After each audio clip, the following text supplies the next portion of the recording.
On est plutôt là aujourd'hui. Et puis, ils font tourner la tête des gens.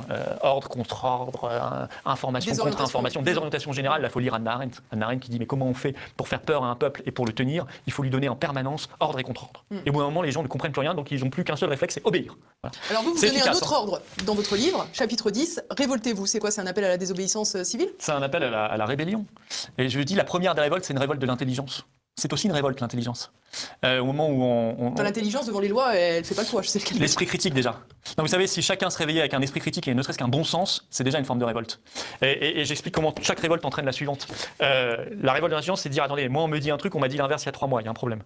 On me dit, par exemple, il faut interdire la diffusion de musique, comme c'est le cas par des arrêtés préfectoraux à Lyon et à Paris en ce moment, de 22h à 6h du matin. Je ne vois plus le lien avec la crise sanitaire.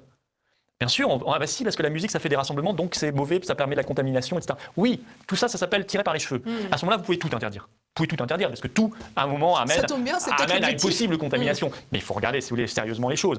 Voilà, donc je dis révolte de l'intelligence. La révolte de l'intelligence, elle amènera, deuxièmement, à la révolte de la liberté. C'est là qu'on va reprendre goût, parce qu'on se désaccoutume très vite de la liberté. Très vite, on vous habitue à ne plus être libre. Libre de vous déplacer, libre de commercer, libre de travailler, libre de voir les gens que vous aimez, libre de penser, d'écrire, de parler. Les réseaux sociaux n'ont jamais été autant censurés que depuis quelques mois. Ils n'ont pas eu besoin de la loi Avia pour le faire. Ça amènera cette révolte. Vous l'avez dit. Oui, la loi Avia qui va se